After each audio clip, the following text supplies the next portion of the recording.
get started. Dan Savage, OrlandoMagic.com. Mo, I know it was only for a limited time, but how good did it feel to get back on the court? And how much did you like the reception you got from the crowd and teammates that were there? It felt pretty good. Um, just know that I put a lot of work into this. And it's been a tough road, but it felt good to go out there and be embraced by not only the fans but my teammates, because they've seen the day to day, so they know the struggles that I overcome. And it was just a good feeling. But I'm definitely ready for more. Philip Rossman Reich.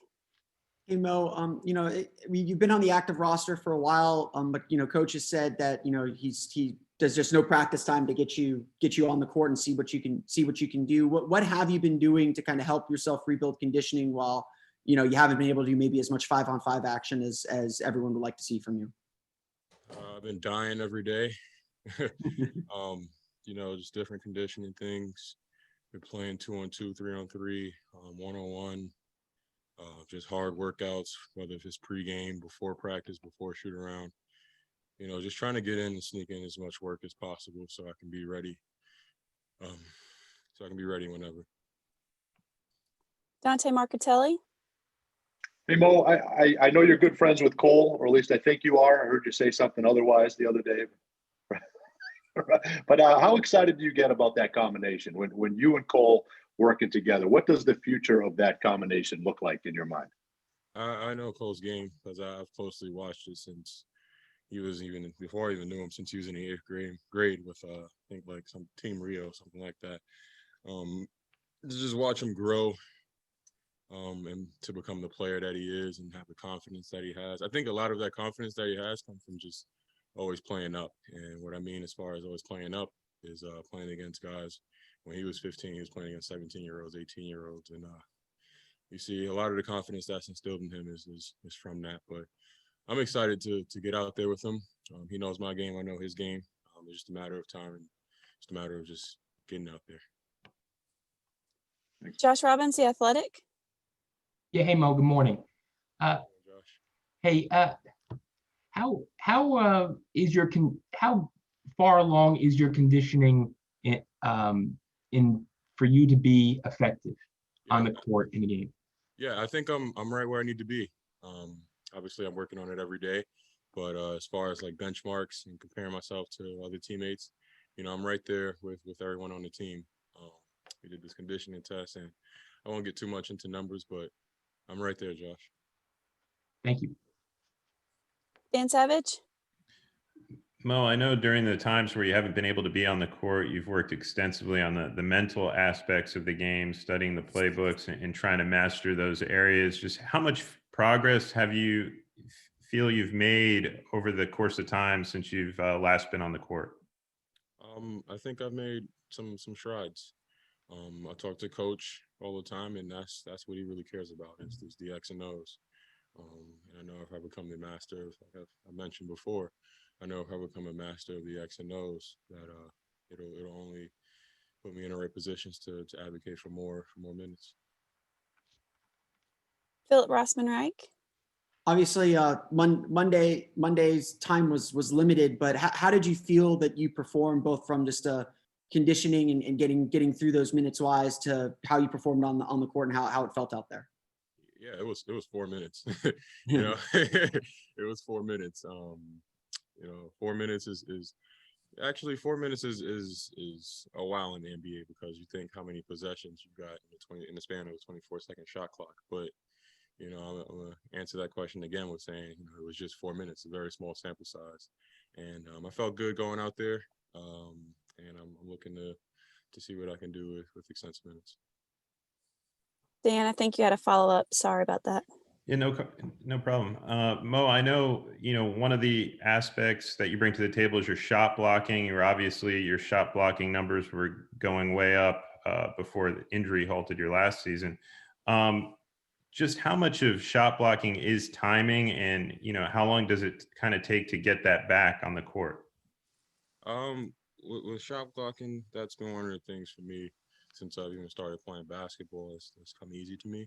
At the NBA level, you have guys who are such skilled, finishers. And I think a lot of it is timing, a lot of it is positioning. And I think a good amount of it is just personnel, and just knowing what guys tend to do. I think I got one block.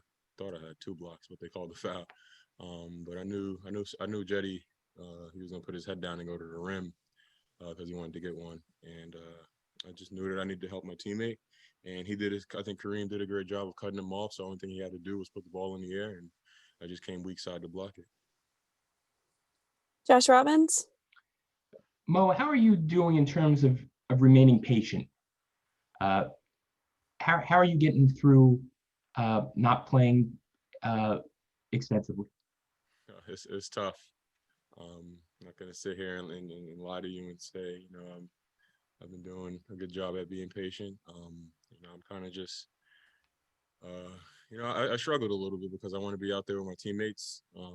But at the same time, my teammates talk to me all the time. They tell me that, they got my back and not to rush things. And I think that was one of the biggest things when I got out there is I didn't want to, be so hungry to score a basket. I wanted to play in the system and do the right things to show that, I'm in rhythm. Thank you. But I'm Josh, hungry. I'm hungry. I'm sorry, but I'm hungry. I'm ready to go, and I want more. And I know that the opportunities are going to present itself slowly, and but I'm hungry, man. Josh Cohen? Hi, Mo. With you coming back along with James Ennis, how good of a defensive team do you think you guys can be as the season continues to evolve? I think we can really. That's where we. I think that's where we have the most potential in being. We don't have a guy who can go out there and score 30 every night, but we have a bunch of smart basketball players and a bunch of, savvy defenders, and on top of that, we have length.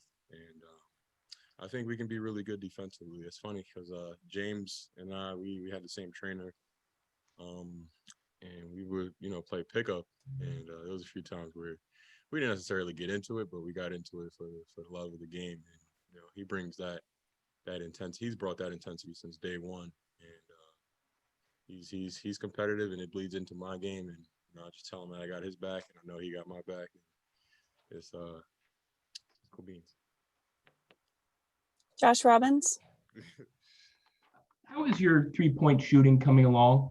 I mean, it's something that increased substantially last season, and obviously we haven't seen you shoot from distance in a while. Yeah, by the numbers, I thought I was doing a pretty good. It's funny, Cliff always says by the numbers, but by the numbers, I thought I was doing a pretty good job of just knocking them down. Cliff, I think my second year, after my rookie year, he told me that he believed in my jump shot, and he told me that he wanted me to flare a lot more, and to get as many up as possible. Smart shots, obviously, but that's something I've been definitely working on. As far alongside of conditioning, it's just staying in rhythm and just keeping the same mechanics that I've worked so hard to get. Thank you, Mo. We appreciate your time. Thank you, guys.